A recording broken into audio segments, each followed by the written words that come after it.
binanggit yung 10 pribilehyo na yan dahil lahat ng tao, irrespective of gender, race, or economic station in life, can have them.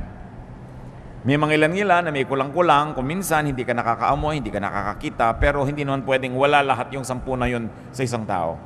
At nakikita po natin ang pagpapala ng Diyos maging doon sa mga kinukulang ang mga ganitong kakayahan, lalo ng senses, ay lalo namang nagiging matalas yung iba nilang senses to compensate for what might be lacking in their lives. Now, these privileges are balanced by duties, and those duties are what we're going to discuss. 10 duties to life. Hindi ko po sinabing 10 duties of life, kundi ito ang mga 10 tungkulin natin sa buhay. Tayo ay nananagot sa buhay na gawin ito sa Kanya. Unang-una, protect it. Life must be protected from death. Life must be protected from threats. Psalm 64 verse 1, Hear me, O God, as I voice my complaint. Protect my life from the threat of the enemy. Isa po yan na paulit-ulit na tema ng mga panalangin, lalong-lalo sa Old Testament at lalong-lalo sa Psalms, yung panalangin sa Diyos ay ipagtanggol at ipag-adya yung nananalangin mula sa mga kalaman at sa masasamang tao, sa mga nais na kumitil ng buhay o kaya ay magbigay ng panganib. It's a very valid prayer. It's a very good prayer to pray that the Lord protects us. 1 Samuel 21 and 24, Then David fled and went to Jonathan and asked, What have I done? What is my crime? How have I wronged your father that he is trying to take my life? So David hid in the field. Alam po natin ang background niyan, itong tatay ni Jonathan, si King Saul, wanted to kill David because he was threatened by David's anointing from the Lord. At ang ginawa ni David dahil siya gustong patayin ng hari, ay nagtago. Hindi wise na harapin mo ang bala, wise na harapin mo ang apoy, harapin mo ang kamatayan, kung pwede mo naman itong iwasan. Do not needlessly put life in danger and at risk by commission or by omission.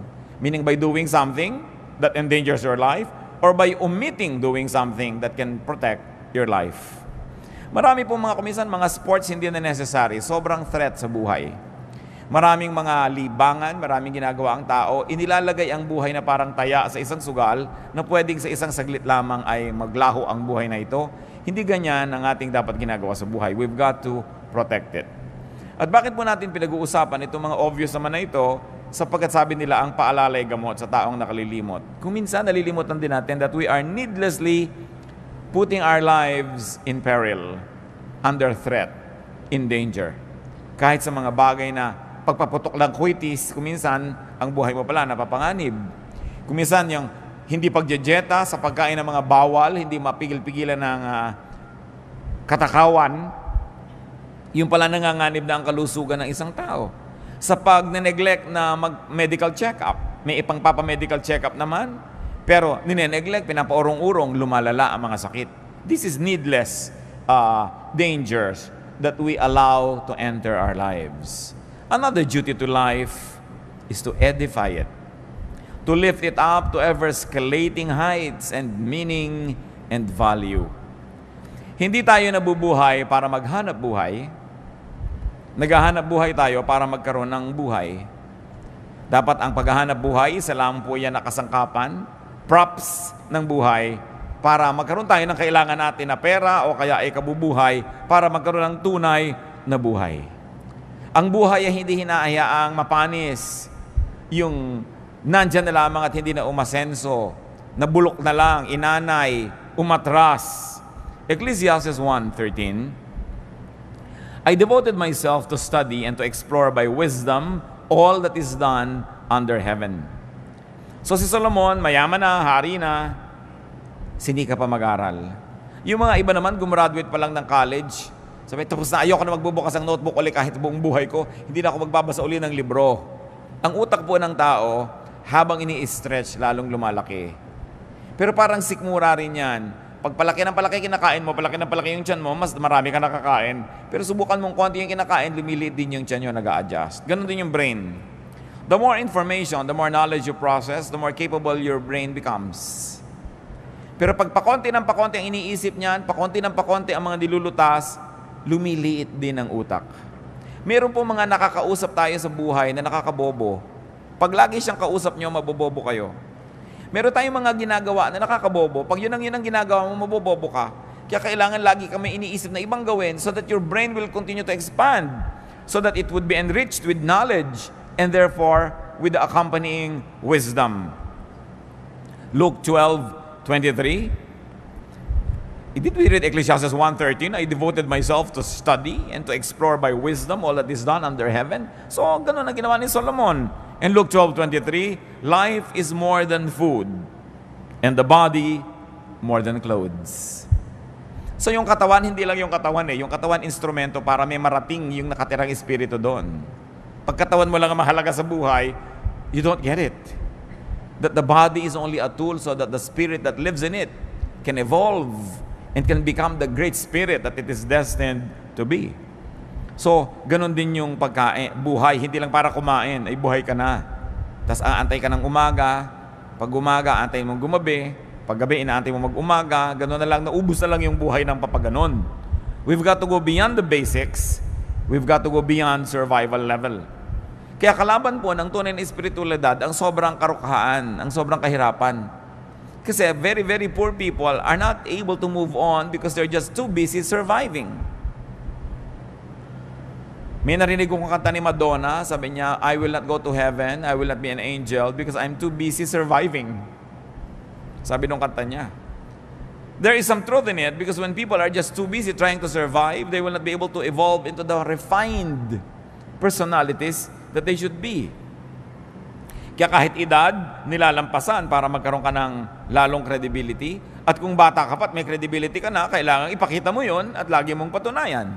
Si Paul, ang kanyang payo kay Timothy, sapagkat itong si Timothy isang batang leader, 1 Timothy 4:12, don't let anyone look down on you because you are young, but set an example for the believers in speech, in life, in love, in faith, and in purity. So hindi excuse na bata pa ako o kabataan pa lang ako so pwede akong maging ganito lang. Sabi, kailangan malampasan mo agad yan, mag-graduate ka, kasi napakaiksi ng buhay, pero napakaraming dapat marating. Sa katunayan, even geographically speaking, napakaraming lugar na dapat mabisita, napakaraming pagkain dapat matikman, napakaraming librong dapat mabasa o masulat, napakaraming kaibigan na dapat maging kaibigan, makilala, makadaupang palad, maraming karanasang dapat maranasan.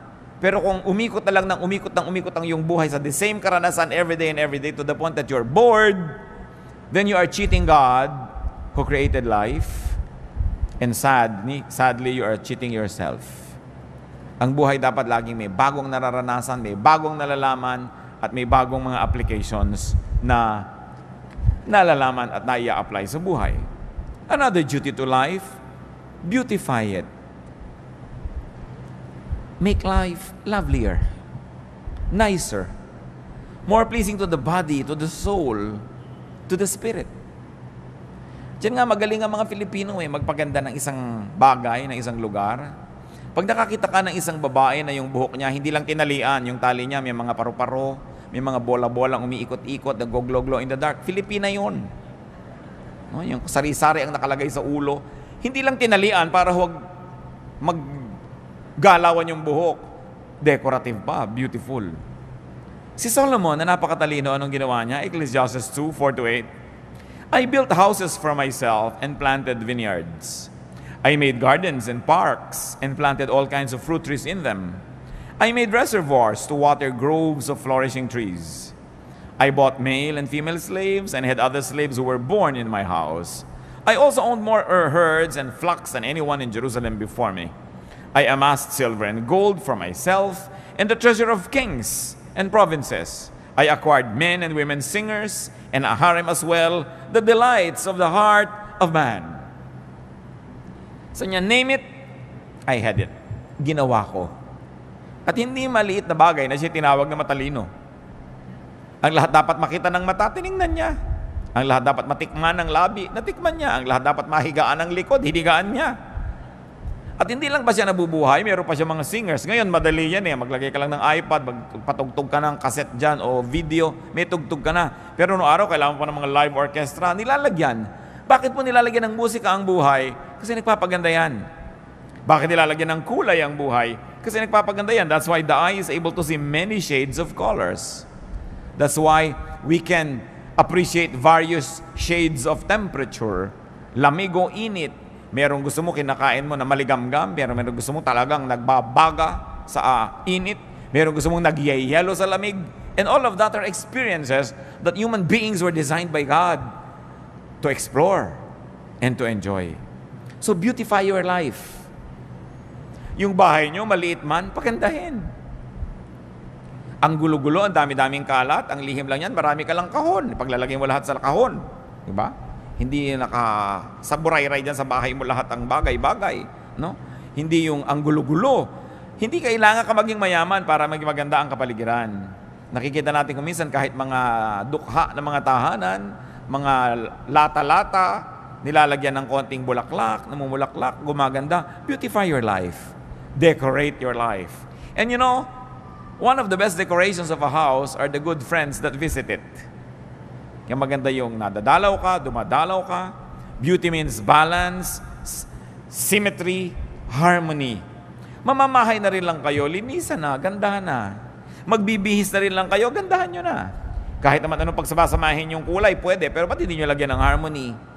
Pwede namang iplano yan kahit kukunti ang damit ng tao. Tingnan nyo yung kulay na bagay sa inyo at yun ay pagsusuot ninyo. Hindi yung kumisa na pagkakamalaki naglalakad na kortina. O sa lalaki ng checkered, akala ng mga tao, bintana kayo. Sa kailangan, tinitingnan mo, maganda ba to sa akin? Bagay ba to sa akin? Kailangan ay pinapaganda. Hindi lang kasi yun for you to feel good You also minister to others kasi nagagandahan sila sa nakikita nila. It is our ministry to beautify the environment and we are parts of that environment. Lalaki, babae, walang gender issue yung kagandahan. Kaya nga napakaganda po ng wikang Tagalog kasi sa atin yung ganda pang lalaki at saka pang babae din yan. Sabi natin, magandang lalaki. Di ba? Ganun din tawag natin. Hindi natin hinahati sa gender yung beauty. Because sabi nga ni Mrs. Marcos, a man who does not love beauty is only half a man. Dahil siyempre, kailangan nag-appreciate ka niyan. Another duty to life is to love it. Are you in love with life? Nagigising ba kayo sa umaga sa sabi niyo, I love my life? Mahihiga ba kayong, I love this bed? Kakain ba kayo, I love this plate? O eto na naman, dito na naman ako kakain sa gas-gas na plastic na ito. Eh, ba't hindi kayo magpunta ng magandang-gandang plato? O ang dami yung magagandang plato, inaanay doon sa estante, tinitira ng mga bubuyog at gagamba. No? Kailangan gamitin niyo yung mga magagandang bagay na yan. You should love life. Huwag yung gutay-gutay na ang inyong mga tuwalya, tapos ang gaganda nakatago. Aanin nyo yun, di ba?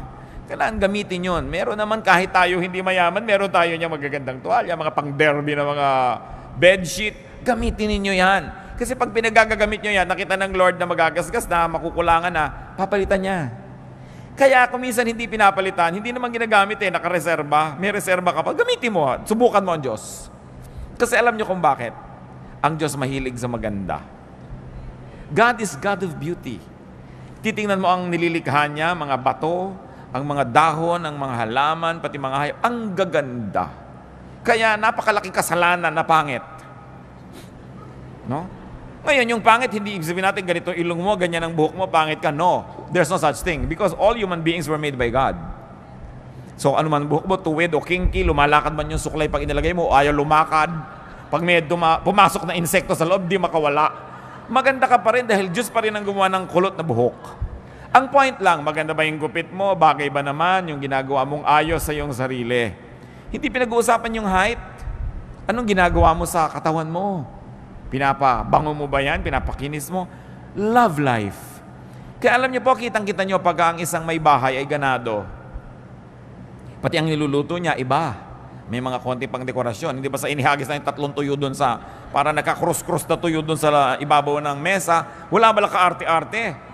Pero pagka ganado ang tao sa buhay, pati kamatis, sinihiwa niya na maganda, naka-arting ganon. Nakita niyo naman nakakain kayo kumisa, nung tinanggal niya yung takip, nakakaantok ang itsura ng ulam. Then, paano ulam ito? Wala namang ka-arte-arte sa buhay. So, love it. Romance life. Romance life. Napakahalaga na ang buhay natin pinapaganda. Do not hate life. Do not dislike and demean life. Do not be rude to life. Alam niyo po ba na yung buhay ay may buhay? Kaya nga buhay siya eh. So kung tayo ay magaspang sa kanya, rude tayo, dinaramdam niya yon. Kung yung buhay ay ating pinababayaan, hindi pinapansin, dinaramdam niya yon. Kung hindi natin inaalagaan at pinapaganda, pinagdaramdam ng buhay. At kung yung buhay mo ang nagdaramdam, ano mangyayari sa buhay mo? Kaya kailangan we romance life. Ecclesiastes 6:3. A man may have 100 children and live many years, yet no matter how long he lives, if he cannot enjoy his prosperity and does not receive proper burial, I say that a stillborn child is better off than he. So nakita niyo po ang mga particulars itong si Solomon hanggang libing. Sabi, kailangan maganda ang libing. Yan ang last statement ng buhay mo. No? Kailangan, pinaplano mo rin yan. Dahil gusto mong igalang, maging yung katawan mo na iniwan sa bandong ibabaw. No? Kailangan na inaayos ang buhay, binibigyan mo ng dignity. Kung paano ka uupo, paano mo ginugupit ang iyong buhok, paano mo inilalagay ang bag mo. May mga bag na parang nagtutok na sa lahat ng dumig, kung saan na lang inilalapag, walang galang sa bag. No? May mga gamit na gas kasi hindi ginagalang, hindi nililinis. When you love life, life will love you back. May buhay ang lahat ng bagay. At kahit masabi mo mga bato, mga bakal-bakal na walang sariling buhay, Diyos ang may bigay noon at Diyos ay nagdaramdam. Kung mga binibigyan niya, pinapabayaan lang. Kayo ba? Kung may ibinibigay ka sa mahal niyo sa buhay, tapos hindi inaalagaan, hinahagis-hagis lang dyan, di ba naghihinanakit kayo? Ang Diyos na nagbibigay sa atin ng lahat ng tinatangkilik natin. Meron kayong isang leather bag, nakikinis-kinis nyo ba? Napupunas-punasan nyo man lang ba yun? Di ba? Yung bahay ba naman natin, inaayos-ayos natin. Napakahalaga. Psalm 90 verse 12. Teach us to number our days aright, that we may gain a heart of wisdom. Anong hinihiling dito sa panalangin? Turuan niyo po ako, Panginoon, na bigyan ng katuturan ang bawat araw ng buhay ko. Love life by not wasting time. Love life by getting the most out of time. At dyan po tayo lahat pantay-pantay, mga kapatid. Lahat ng tao, tig to 24 hours a day lamang. Tig 7 days a week. Bakit dumadaan ko minsan isang semestre na merong isang estudyante na magiging 4th year na siya, pero ikaw na isang estudyante, 2nd year ka pa rin, pareho kayong dinaanan ng semestre na yun, ha? Bakit dumadaan ng mga panahon? 7 taon na yung inyong kapitbahay, may aanihin na siyang atis. Kasi nagtanim siya 7 years ago. Ikaw na walang itinanim, titingin-tingin ka lang sa atis niya. Pareho kayong dinaanan ng 7 taon. Pare-pareho po tayong dadaanan ng 5, 10, 15, 20, so and so on, na mga taon. Pero may nangyayari ba sa mga taon na dumadaan sa ating buhay? Nadadagdagan ba tayo ng kaalaman? Nadadagdagan ba tayo ng wisdom? Mas bumubuti ba ang ating puso? Mas bumabait tayo? Mas rumurunong tayo? Yun ang napakahalagang mangyari sa buhay. Love life and live it. Yung buhay dapat ipamuhay. Go gladly through the motions of living.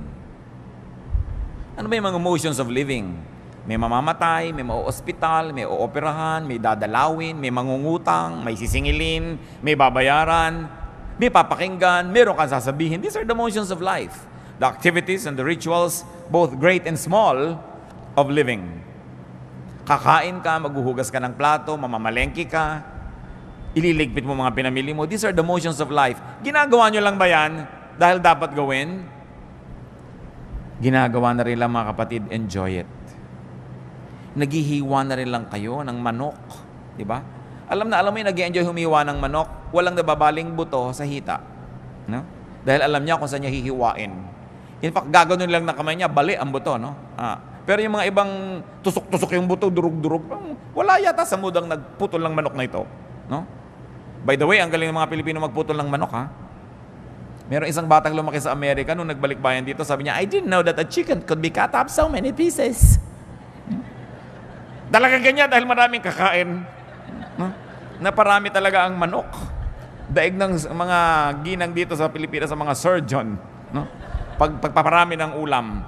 Pero ayusin mo na yan. Ayusin mo na, dadabog-dabog ka. Enjoy every minute.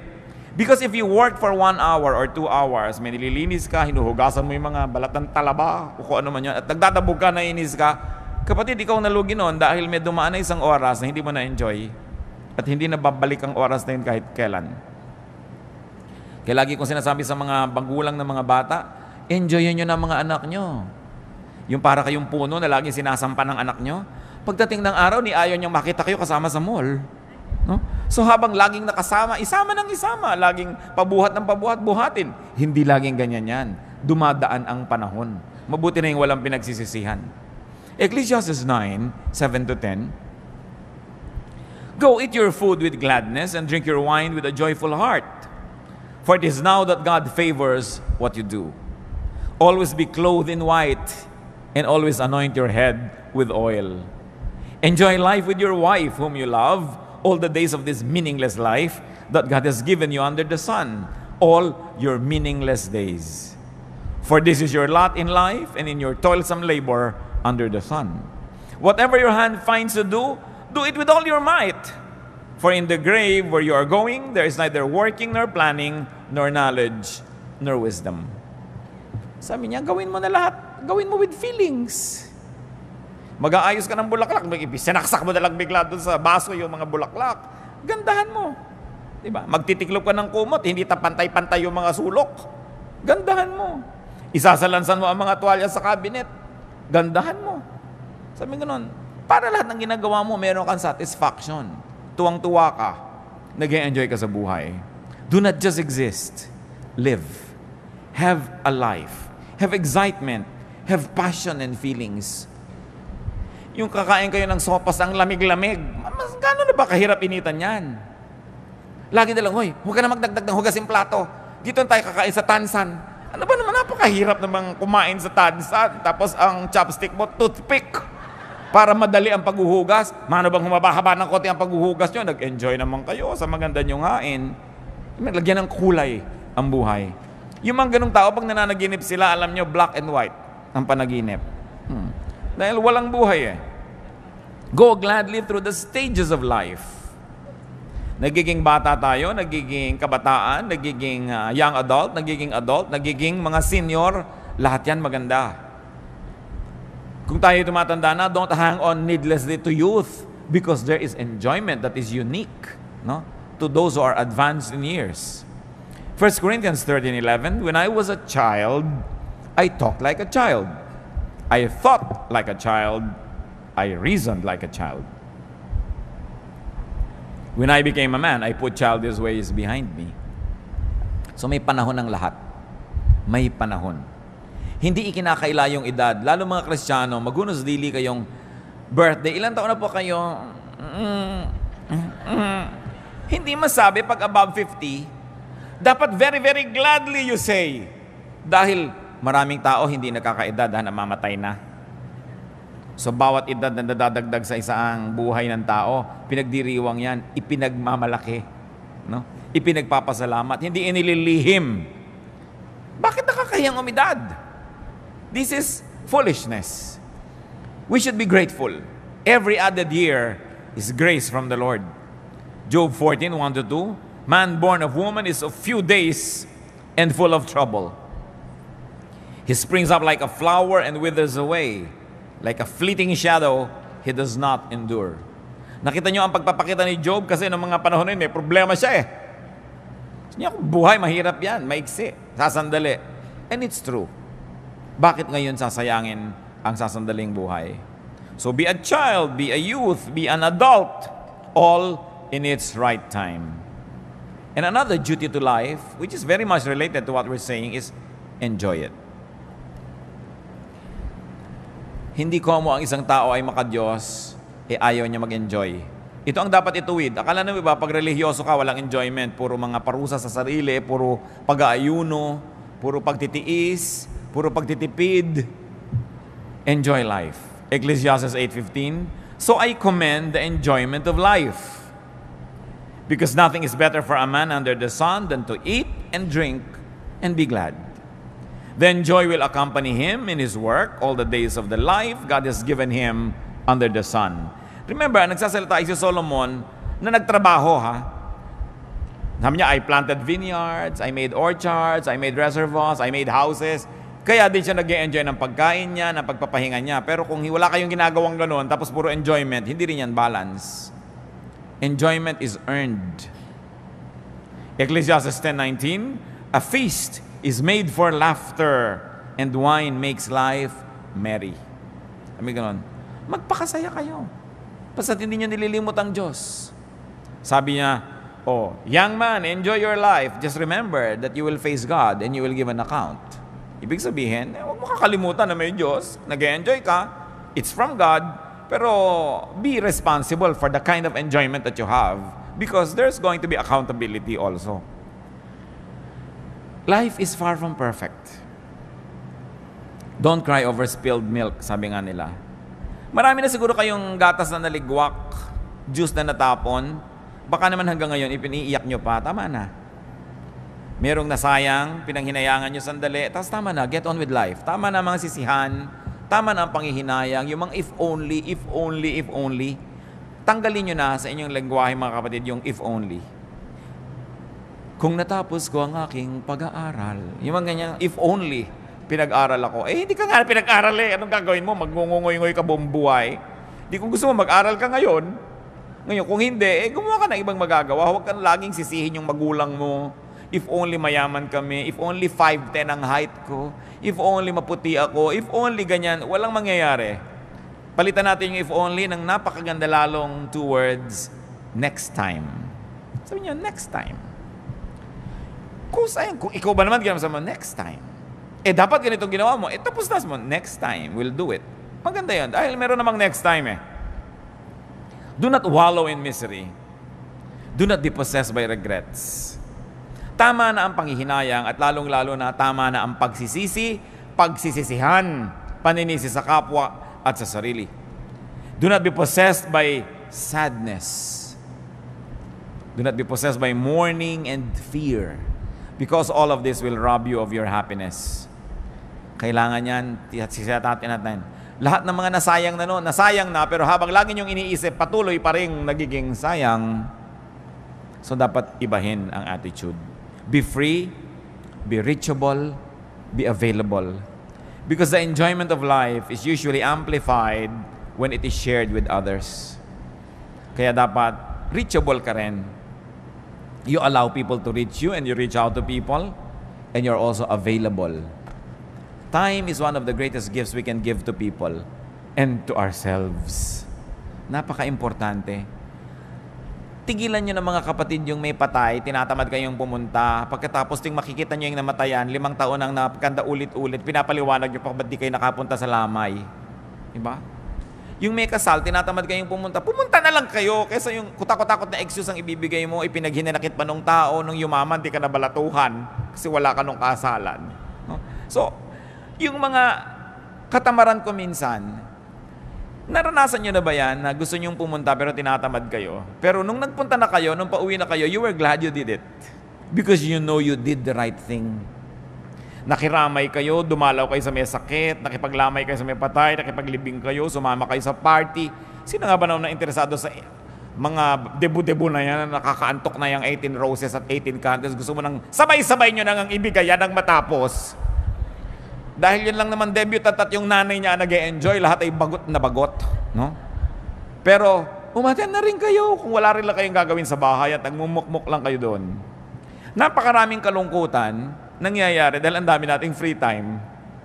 So punuin nyo ang buhay nyo ng mga activities. Pagtatanim din yan, yung gumagawa ka ng mabuti, umaattend ka ng mga ganon, pagtatanim yan ng mabuti. Hindi ka man umani, nakapagpasaya ka ng kapwa, natuwa din ang Diyos sa'yo. So, huwag na kayong iwas sa mga lakaran. Pag kami mga namamatay na kamag-anak, lalo ang mga magkakapatid, may mga edad at kani-kanyang pamilya, hili-hilian kung sinong pupunta. O ikaw ang pumunta, namatay na si Auntie Kikay. Ikaw na, ako na nagpunta kay Chu Apeng. No, nagtituro-turuan. Ba't di nila kayo magpunta lahat? Kasi asaya din namang reunion yung lamay eh. No? Pag nandun ka na rin naman, mag-e-enjoy ka na rin. Pero paano ka mag-e-enjoy kung kagalit mo yung hipag mo, kagalit mo yung pinsan mo, kagalit mo yung kaeskwela mo nung grade 6 dahil siya ang naging most cheerful. Naagaw sa iyo ang medalyang lata. So yung mga dapat baggage na yun, ng mga tapusin na yan. Get on with life and enjoy what else remains of it. Another duty to life, multiply it. Paramihin. Physically, life must be multiplied. Utos yan ng Diyos.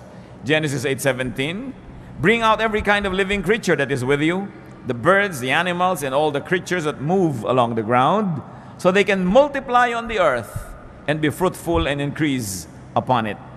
Genesis 9:7, sabi kay Noah, as for you, be fruitful and increase in number, multiply on the earth and increase upon it. So you multiply physically, but very importantly, we multiply essentially. We multiply, magnify the essence of life, the spirit of life. And you multiply life in terms of fruits and production, in terms of works and meaning. Dapat lalong nagkakaroon tayo ng halaga, marami tayong nagagawa, marami tayong napoproduce. Kumisan ay kinakalungkot ko po sa mga Philippine products. 20-30 taon na ang lumipas, itong kaong na ito para ko mabuksan, kailangan ko pang initan sa kalan yung takip niya, makipagtunggali ako sa takip, gumamit ng liyabe, gumamit ng kung ano, para ko makuha yung laman na kaong na lasang preservative. Ang kaong, ang makapuno, ang natadiko ko pare-pareho ng lasa. Walang product development. Napapansin nyo ba yun? Pag pumunta kayo sa Pangasinan, yung bibili nyo yung tupig, o yung bibili nyo diyan ako, nakabalot pa rin sa dyaryo hanggang ngayon. No? So, hindi na ba mai-improve ang packaging yan para maging world-leading o world-class man lang? Bakit walang development na ating mga produkto?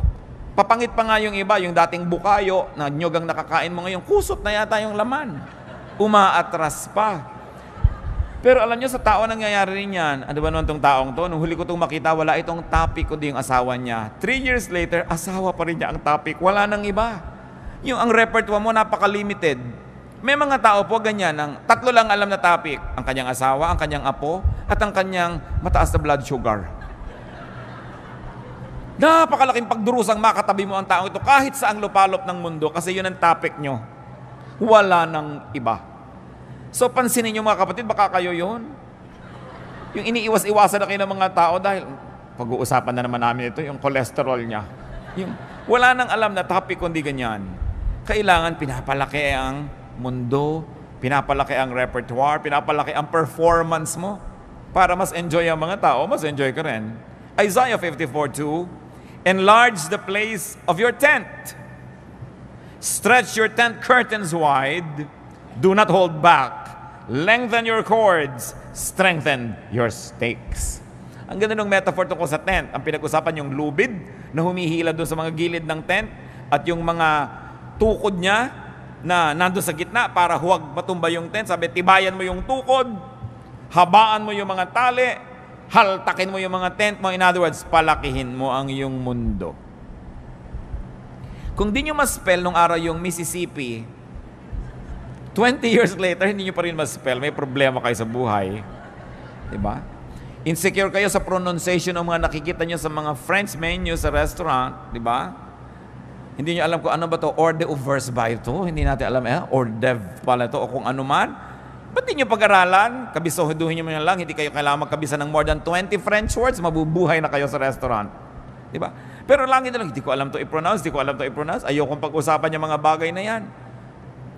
Marami mga Kristiyano hanggang ngayon, akala nila yung Titus Relo. So, paano ba yan? No? Akala nila si Sodom and Gomorrah are lovers. As in Romeo and Juliet. Parang 20 years ago, excusable yan, sister. Pero kung hanggang ngayon, ganun pa rin yung utak mo, napakalaki ng pandarayang ginawa mo sa buhay. Kasi hindi ka umasenso. No? Do more. Plant more. Stretch yourself. Kasi kaya. Nakakita ba kayo ng mga gymnast? No? Minsan tuwan-tuwa ka na, may dala kang platito, hindi nahulog. Pero nakita nyo ba yung may mga 5 platito pinapaikot na ganyan, tapos meron pang mga laman na chandelier yung platito? Tapos nakasakay pa siya sa bisikleta, iisa ang gulong, habang namimisikleta siya sa alambre. Nagagawa ng tao, ba't di mo magawa? Ibig sabihin, nagagawa yan. Pag nagagawa yan ng iba, nagagawa ng lahat. Kaya lang, nag-train siya, nagbuhos siya ng panahon. Kaya huwag na tayo patuloy na magkubli doon sa mga hindi natin magawa. Gawin nyo. Pag-aralan nyo. Yung mga iba, tumanda na lang, tuwing mayroong party sa tabi ng swimming pool, hindi ako marunong lumangoy. Parang 10 years ago, nung reunion natin, di ka na rin marunong lumangoy. 10 taon nang lumipas, di ka wala nag-aral lumangoy. At magkikita pa tayo kung sakaling bubuhayin ka pa ng Diyos ng 10 more years, hindi ka pa rin marunong lumangoy, lulunurin na kita niyan. Wala kang asenso sa buhay. No? Kailangan umaasenso ang tao. yung hindi natin mapagtugma-tugmang subject and predicate, no? May S ba o wala yung verb? Absent ka kasi na tinuro yun, ano? So, pag-aralan, nasa libro naman eh. Yung hindi kasi ako marunong magluto ng dinugan, hindi ako kasi marunong magluto ng potsero, 3 years ng excuse yan, hanggang hindi pa rin marunong magluto. Dapat palakihin ng utak. Another duty to life is to restore it. Life will have pains and sorrow. Life will have mistakes. Life will have falls and damages. Ang dapat ginagawa ng tao is to keep restoring life. Laging may sira, dapat laging nire-repair. Yan, nakita nyo yung bubong ng bahay, hindi naman uubusan ang tulo niya na. Pag natapos na yung tulo doon, dito naman, o doon naman, dyan naman. Pero gawa ka ng gawa kasi nagkakaroon ng mga bagong tulo eh. Linis ka ng linis kasi nagkakaroon ng bagong dumi. Sulsi ka ng sulsi, nagkakaroon ng mga bagong pilas ang damit. Ngayon, ganoon din ang ating emosyon. Ganoon din ang ating espiritu. Nagkakaroon ng mga bagong kabiguan. Nagkakaroon ng mga bagong kasalanan. Nagkakaroon ng mga bagong kakulangan. So, anong gagawin mo? Keep restoring, keep restoring, keep restoring.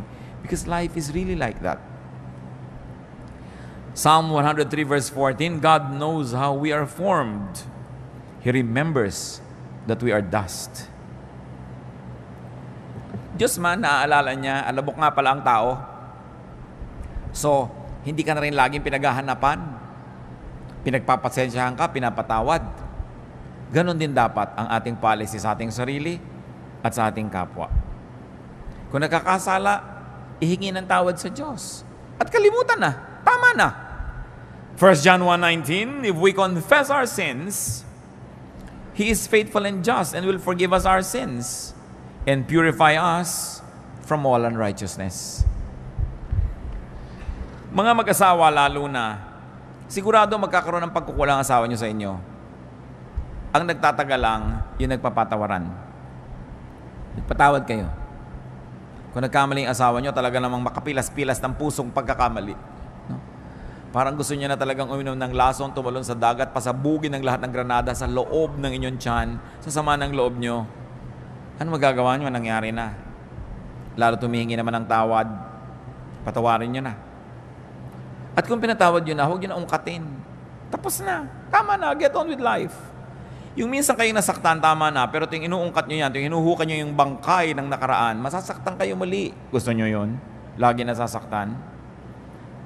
Let's forgive. Because we also need forgiveness from God. Pick up the pieces. Stand up. Rise whenever you fall. Nasunog ng asawa nyo, bahay nyo. Sorry. Tumira muna kayo sa bahay ng posporo. Tupperware na malaki.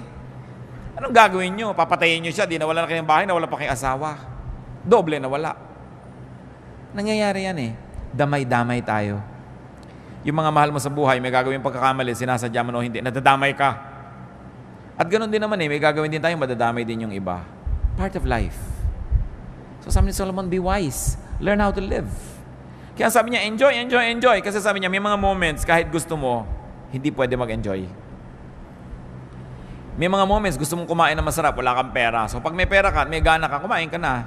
Kuminsan naman, may gana ka, wala kang pera. Kuminsan, may pera ka, wala kang gana. Pag nagtagpo yung dalawa, fiesta. Eat. No?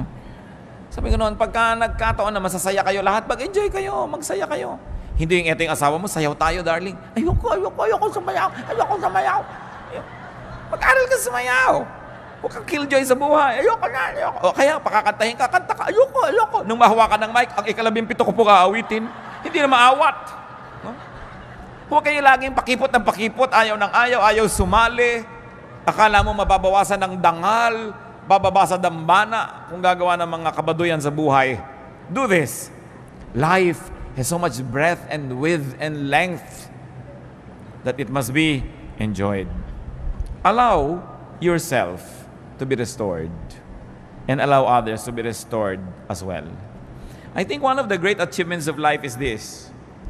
How many lives you help restore? How many lives you allowed to be restored through your cooperation and forgiveness? Yan ang mga medalya ng buhay. Ilan ang nakabangon dahil pinayagan nyo? Ilan ang nakabangon dahil ibinangon ninyo? Napakasayang achievement yan sa buhay. Be changed. Be restored. Be reinvented whenever needed. No? Live the phases of life and live many lives, many roles, many times. Kung meron po tayong mga ugali na nagpapabawa sa atin para ma-appreciate yung life, sabi sa Romans 12:2, be transformed by the renewing of your mind. Kumisa kasi biktima tayo ng maling pagpapalaki.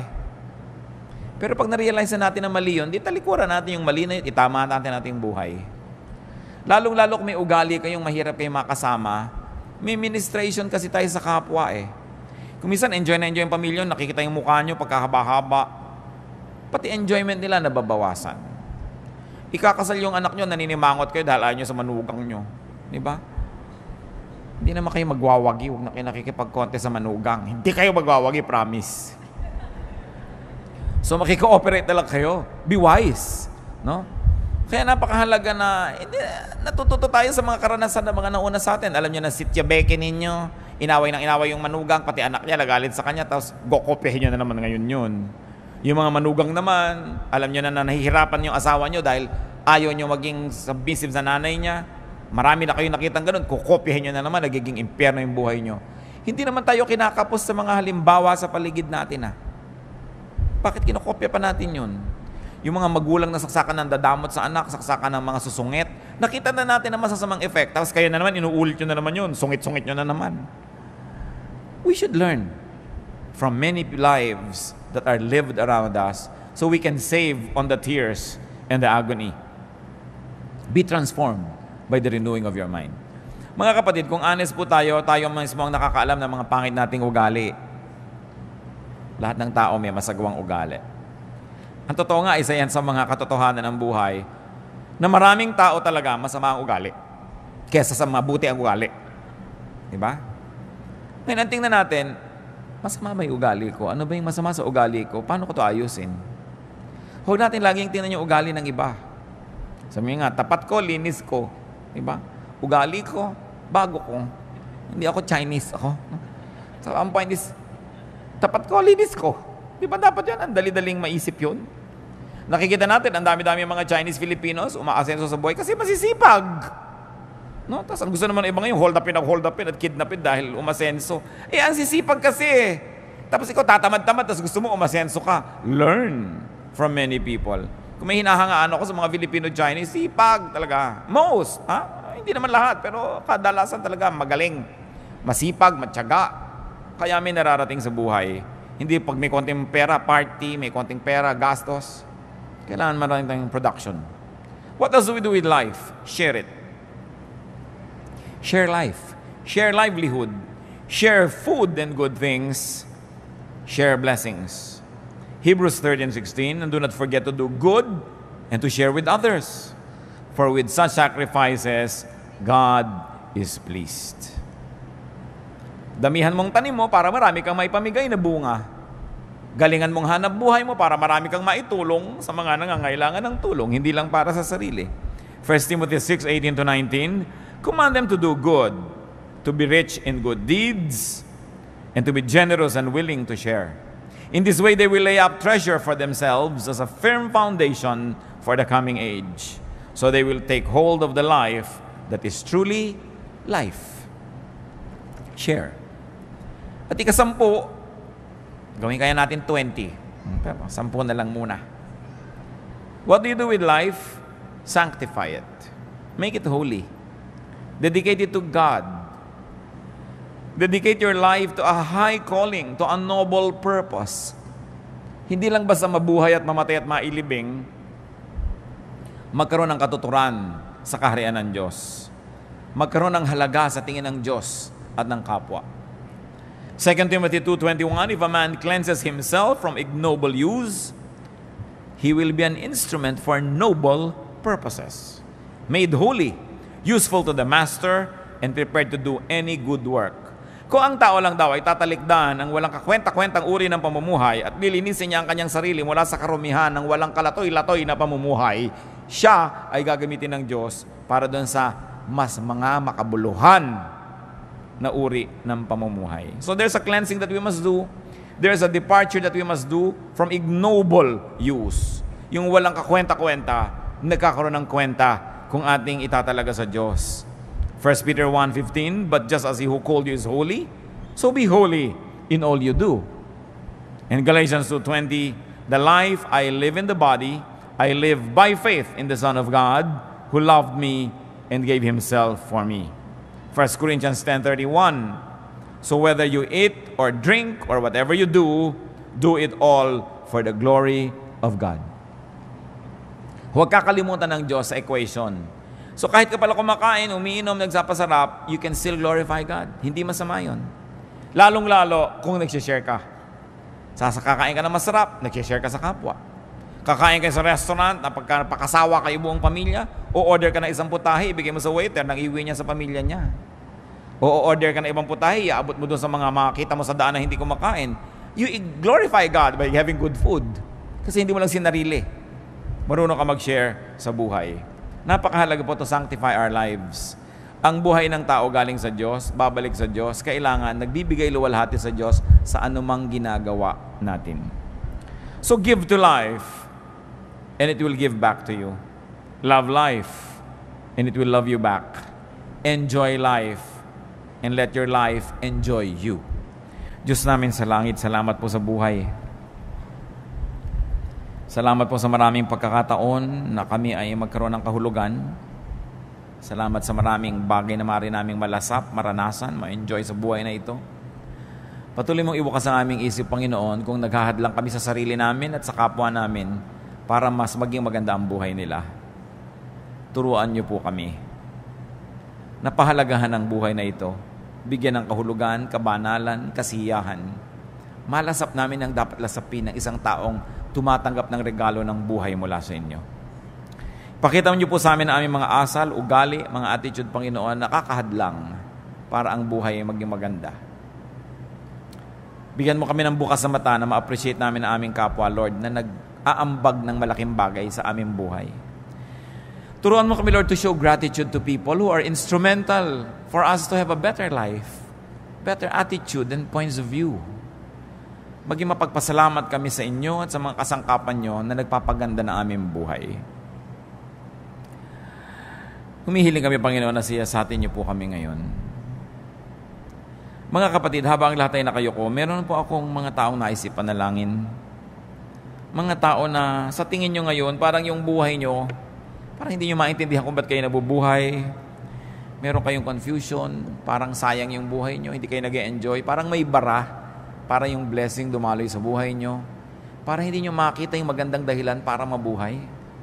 Kung merong ganito, ang kalagayan ngayon, ipapanalangin natin, tumindig kayo sa kinalalagyan nyo at hihingi tayo sa Panginoon ng kaliwanagan, hihingi tayo ng kapangyarihan, hihingi tayo ng pagpapagaling ng ating mga ugali, mga espiritu. Kung meron nagsasabing, Lord, I want more meaning in life. Mas gusto kong magkaroon ng kahulugan ng buhay ko. Praise God for mga tumatayo na humihingi sa Panginoon ng direksyon. Gusto ko pang magkaroon ng kabuluhan ng buhay na ito, higit sa nalalasan ko ngayon, higit sa naranasan ko na. Gusto ko pang maging mas makulay ito, mas maginhawa, mas mabuti, mas maganda, at mas banal, mas makahulugan. Kung meron po sa atin na meron kayong unhappiness about your life, and you don't want to be unhappy all your life, you don't want to be in this situation for long, this is the time to ask God. Hindi aksidenteng pinag-uusapan ang mga bagay na ito. You know, our God sets us free. Our God heals us. Sabi ng Panginoon sa John 10:10, I came that they might have life and have it to the full. Kung sa palagay nyo ang buhay nyo hindi puno, ang laki ng kulang, tumayo kayo, hingi tayo sa Panginoon ng pagpapala. Blessing. Na mapuno ang buhay na yan. Hindi dapat na kulang yan. Hindi dapat na puro bigat yan. Hindi dapat na puro problema. Kasi ang buhay regalo ng Diyos. Kung may tatayo pa, tumayo kayo. Hindi dapat ikinakahiyang tumatayo. Umihingi tayo ng tulong sa Diyos. Maganda yan. Nagpapakumbaba para bigyan ng Diyos tayo ng pagpapala. Sa pagtayo ng mga anak mong ito, O Panginoon, kayo lang at ang may katawan ang nakakaalam ng dahilan ng pagtayo. Maaring ang kayo lang at hindi nga alam ng may katawan kung bakit may kulang ang buhay. Panginoon, alang-alang sa iyong anak na si Jesus. Alang-alang sa kanyang mga sugat na tinamo, alang-alang sa kanyang dugo na tumigis, alang-alang sa kanyang paghihirap sa Kalbaryo para sa amin, hinihiling ko sa iyo, Ama sa langit, Hipuin mo ang bawat puso ngayon ay tumatayo sa iyong harapan. Una, bigyan mo ng kaliwanagan nang maunawaan kung ano ang nagiging hadlang sa kahulugan at kasiyahan at kagandahan ng buhay, kung ano ang nakakalaso na nandoon na dapat tanggalin, kung ano ang mahalagang nandoon na dapat ilagay, kung ano ang sobra na dapat ay bawasan, kung ano ang kulang na dapat ay dagdagan.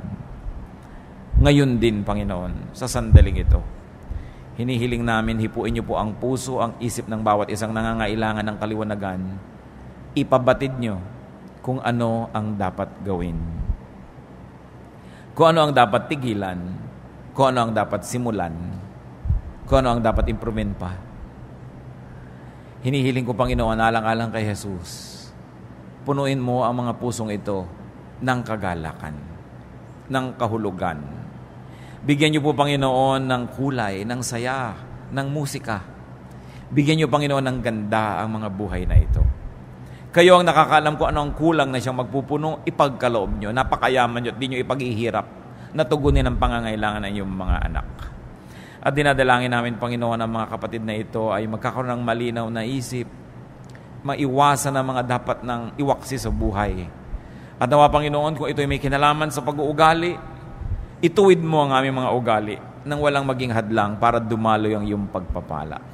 Kung ito ay tungkol sa mga damages ng nakaraan, naging mahiyain, nagkaroon ng inferiority complex, nagkaroon ng takot, nagkaroon ng phobia, nadala, nahirapan, pawiin mo ang mga sugat na ito, Panginoon. Papaghilumin mo ang mga sugat ng puso na iyong mga anak.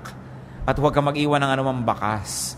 At nang sa ganun magkaroon ng isang panibagong buhay, bagong pasimula. Kung ang nagiging hadlang ay mga bagay, mga pananalapi, mga instrumento at gamit, lalo namang hindi kayo nagkukulang dyan, O Diyos. The earth is the Lord's and everything in it. So we ask you, Father, move your powerful, loving hand and provide your people with their needs. Pagbuksan nyo ng pinto, Panginoon, pagkalooban ng mga kailangan, paulanin nyo ang pagpapala, palakasin ng mga kahinaan, papagliwanagin ng mga kadiliman. At kung ito'y may kinalaman sa kalusugan, Panginoon, palakasin niyo ang katawan ng iyong mga anak, pati ang isip at emosyon. Pagalingin niyo ang mga karamdaman, Panginoon, at bigyan niyo ng ginhawa.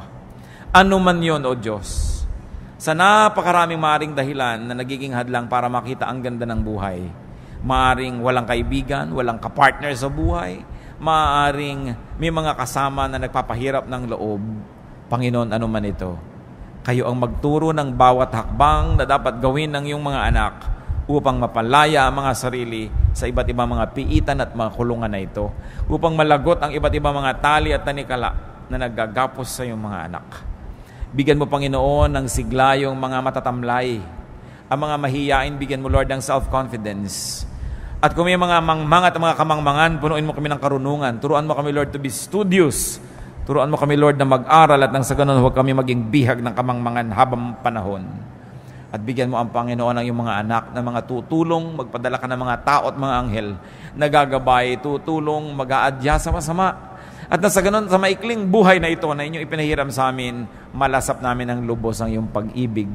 Madama namin ang iyong kabutihan at kami naman maipadama sa iyo ang aming pagsamba at maipadama rin sa kapwa ang aming pag-ibig. Panginoon, pagpalain nyo ang mga tumatayong ito. Buhusan nyo ng pagpapala. Buksan nyo ang pinto ng langit at pagliwanagin sa kanila inyong mukha. At nawa, Panginoon, ang inyong makapangyarihang kamay, kumilos, hipuin ang bawat isa, at pagalingin ang mga karamdaman ng aming espiritu. Salamat, O Diyos, sa iyong mga himala. Salamat at maaari kaming dumaing at magsumbong sa inyo. Salamat at maaari kaming lumapit upang humingi ng pagpapala. Maglakas loob na humarap sa inyo at humingi kahit walang patago. Kasi kayo, Diyos, ay Ama namin. Our hearts fly made in the cosmic glow. Together we'll go. 'Cause we're chasing in this endless space. Galaxies embracing our secret place.